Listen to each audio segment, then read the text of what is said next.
मोदी सरकार ने शिक्षकों और छात्रों पर लाठियां चलवाकर इतनी बड़ी गलती कर दी जिसका खामियाजा अब सरकार को भुगतना होगा।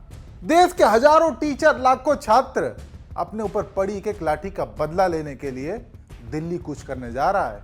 टीचर मोदी सरकार और सिस्टम में धांधली के खिलाफ ऐसे ऐसे सबूत लेकर दिल्ली पहुंचेंगे जिसकी कल्पना भी किसी ने नहीं की होगी। एजेंसी कैसे हट सकती है तो मैं हर एक हथकंडा अपनाऊंगा। सब प्रूफ, एक एक सॉलिड चीज है, वीडियो से लेकर के ऑडियो रिकॉर्डिंग सब में इकट्ठी करके बैठा हूं। आजादी एक दिन में नहीं मिली थी। बेरोजगारी, भ्रष्टाचार की जड़ें, बेरोजगारी या खराब सिस्टम में इतनी गहरी हो चुकी है कि एक दिन में कुछ ठीक नहीं होगा। धीरे धीरे चीजें मिलेंगी, कभी 10 चीजें मिलेंगी, कभी कुछ चीजें कोर्ट से मिलेंगी। अगर इस एजेंसी को हमें हटाना भी पड़ेगा, हम एक लीगल टीम से भी सब कुछ कर रहे हैं, हर एक तैयारी कर रहे हैं। और हम सिर्फ अब इन जो अभी चीजें हुई हैं इसी पे आवाज नहीं उठाएंगे, हम हर एक चीज पे आवाज उठाएंगे, चाहे वो कोर्ट के जरिए हो कि आप 5 साल तक कैसे रेल मिनिस्टर या रेल मिनिस्ट्री बच्चों का 400 रुपए दबा के बैठे रही। एसएससी में चल रही धांधली के खिलाफ इस लड़ाई में छात्र और टीचर अब अकेले नहीं रहे। इनके साथ देश के तमाम जाने माने विपक्ष के नेता सरकार के खिलाफ हल्ला बोल की तैयारी में हैं। यानी कि लाखों छात्र दिल्ली कूच करके कुछ इतना बड़ा करने जा रहे हैं जिसकी उम्मीद मोदी सरकार ने भी सपने में नहीं की होगी। बीते दिनों प्रदर्शन कर रहे इन अध्यापकों और युवाओं पर लाठी चलवाकर सरकार ने इनको शांत कराने की कोशिश की थी, लेकिन अब आने वाले 6 अगस्त को हजारों शिक्षक एक बार फिर दोगुनी ताकत के साथ जंतर मंतर पर उतरने के लिए तैयार हैं। टीचरों ने ऐलान कर दिया है कि अब आर पार की लड़ाई होगी, या तो सरकार घुटने टेक देगी या फिर एसएससी और शिक्षा व्यवस्था में बदलाव होकर रहेगा। अब 6 तारीख को आपको पता होगा कि 6 तारीख को डीसीपी ऑफिस से हमें परमिशन मिली कि 150 लोग आकर के आप जंतर मंतर पे बैठ करके अपनी आवाज उठा सकते हैं। तो मैं ये चाहता हूं कि उन 150 लोगों में हमारे साथ देश के बड़े आईएएस आईपीएस ऑफिसर जो रिटायर हो चुके हैं, जो इस खराब सिस्टम को बहुत अच्छे से समझते हैं, मैं ऐसे लोगों को इनवाइट करना चाहता हूं, कहना चाहता हूं, आह्वान करना चाहता हूं कि आप सबसे हाथ जोड़ के रिक्वेस्ट है कि आप हमारे साथ आएं और बैठें और सरकार से हमारे साथ मिलकर के सवाल पूछें, क्योंकि आप इस सिस्टम को बहुत बेहतर से समझते हैं। मैं देश के उन एमपी से रिक्वेस्ट करना चाहता हूं जो सच में इसीलिए एमपी बने कि हम समाज को सुधारना चाहते हैं। जब सब ऐसे लोग साथ आएंगे तभी शायद कुछ बात बनेगी। मैं देश के विपक्ष के नेता राहुल गांधी जी से भी ये कहना चाहता हूं कि आप भी इस आवाज को बुलंद करें, सबके साथ आके सवाल पूछें। ये सच में सही वक्त है जब सिस्टम को सुधारा जा सकता है। हम अब और कितना इंतजार करेंगे। टीचर अभिनय शर्मा ने 6 अगस्त की योजना के बारे में बताते हुए विपक्ष के तमाम नेताओं से भी अपील की, वो भी आए और आंदोलन को और मजबूत बनाने में सहयोग दें।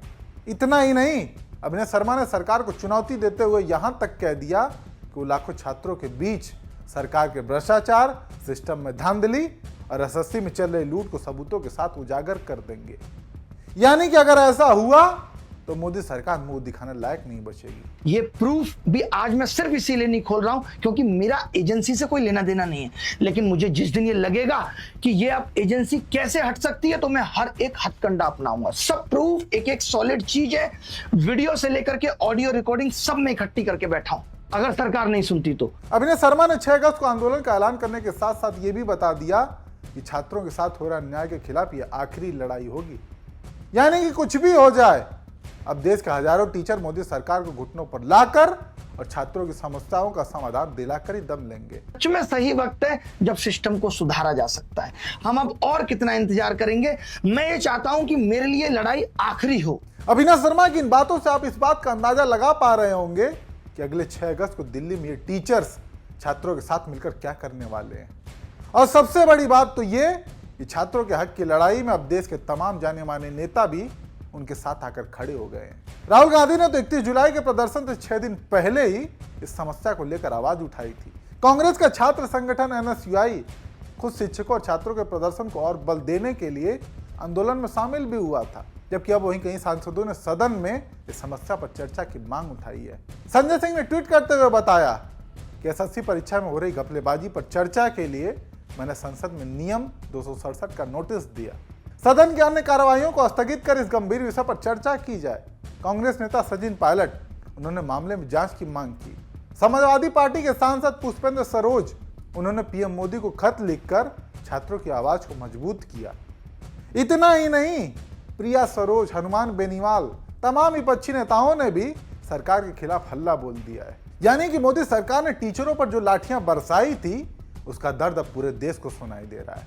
अब 6 अगस्त को जंतर मंतर से एक ऐसी तस्वीर देखने को मिलेगी जिसे देखकर मोदी सरकार की सांसें थमना तय है। देश के कोने कोने से हजारों की संख्या में टीचर, छात्र और जाने माने नेता जंतर मंतर पहुंचकर सरकार से सवाल करेंगे, जिससे मोदी सरकार की कुर्सी हिलना तय है। आपको बता दें कि एसएससी की बदहाल व्यवस्था ने पूरे देश को हिलाकर रख दिया है। पेपर लीक, आखिरी मिनट में परीक्षा रद्द, तकनीकी गड़बड़ियां, ये सब आम बात हो गई है। एसएससी का हाल तो ऐसा है कि अगर आप एग्जाम सेंटर पहुंच भी गए तो कोई गारंटी नहीं कि आपका पेपर होगा।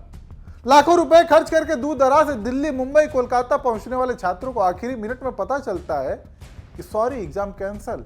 और अगर पेपर हुआ भी तो सिस्टम क्रैश। पेपर लीक की बात तो मत ही करो। और अब जब शिक्षक और छात्र इसके खिलाफ आवाज उठा रहे हैं तो जवाब में मिलता है लाठीचार्ज। ये कैसा सिस्टम है, कैसी सरकार है जो अपने भविष्य को सड़कों पर लाठियां खाने के लिए छोड़ देती है।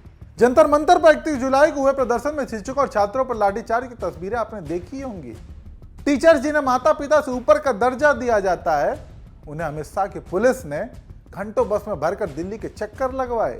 क्यों? क्योंकि आंदोलन को कमजोर किया जा सके। शिक्षकों पर लाठियां चलवाकर मोदी सरकार ने बहुत बड़ी गलती कर दी और इसका खामियाजा 6 अगस्त को देखने को मिलेगा। देश भर के छात्र, शिक्षक दोगुनी ताकत से मैदान में उतरने जा रहे हैं। उनकी मांग है कि डीओपीटी मिनिस्टर आए, उनसे बात करें, उनकी समस्याओं का समाधान हो। अब देखना यह होगा कि 6 अगस्त के इस बड़े प्रदर्शन के बाद मोदी सरकार कैसा रुख अपनाती है। साथ ही एसएससी में चल रही धांधली, लगातार लीक होते पेपर, बेरोजगारी और मोदी सरकार की चुप्पी, इन सब पर आपकी क्या राय है, हमें कमेंट करके जरूर बताएं।